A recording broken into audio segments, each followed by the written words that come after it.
political thrillers with a good plot and great characters are always a fun read. Rookie author Fred Bucher is getting 5-star reviews for his book, All the Lies We Believe. Fred is also the Chief Marketing Officer for our parent company, The Weather Group, so he's fully qualified to answer my first question. As someone who works in marketing, how would you pitch this to a reader?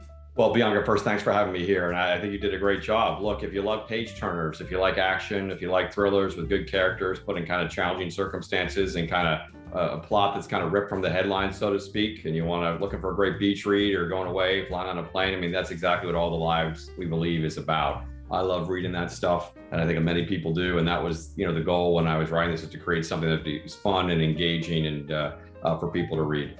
For those who haven't read the book just yet, how would you describe the plot?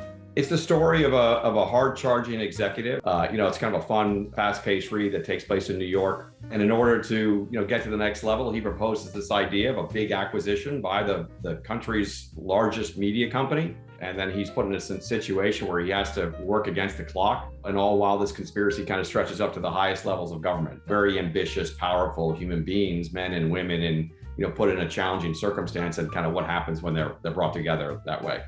So when I think tech and computer companies, I think California, Silicon Valley. What made you decide to go with New York? I'm a New Yorker. I've worked in marketing and media prior to taking this job, right? I was in New York. And so I thought that would be a fun setting. So throughout the novel, you switch character perspectives. Who did you enjoy writing for the most? That's a good question. Well, I'm probably partial to some of the bad guys because it allows you to kind of, get out, some of those things. So I think writing for Martin, he's a big kind of charisma guy, was fun. And his son, Mark, who's, kind of the bad guy in the plot, was interesting. There's some other fun characters. The fun thing about thrillers, Bianca, as a writer is, the challenge is to always up the ante and keep the reader engaged. And so, I will say it was fun to sort of think about, okay, well, how can I continue to ruin Will's life?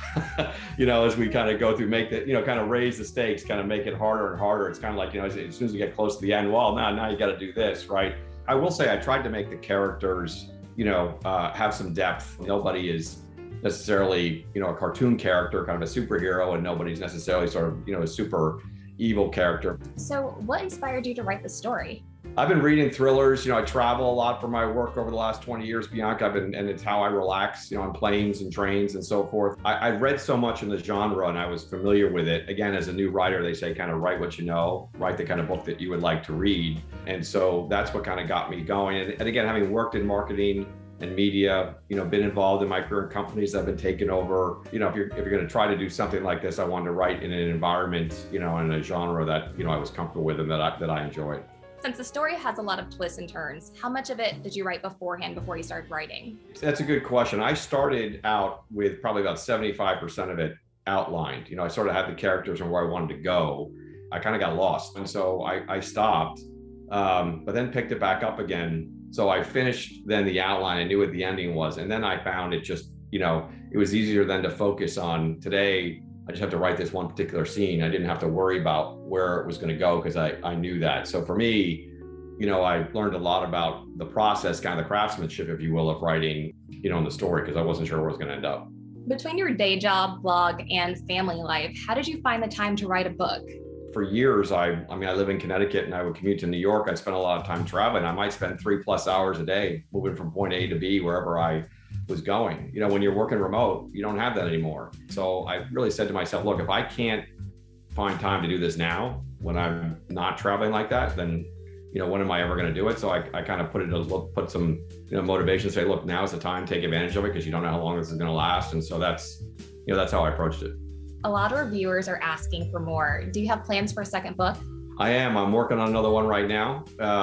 It's not a sequel, but I'm going to try to pick up some of these, characters from that. So I'm hopeful to be done with it by the end of the year, but I am working on a second one. Okay. Well, I'm looking forward to the second book. Thank you. I appreciate that. Thank you for joining us today. It has been a very interesting talk. Thanks, Bianca. I appreciate you having me.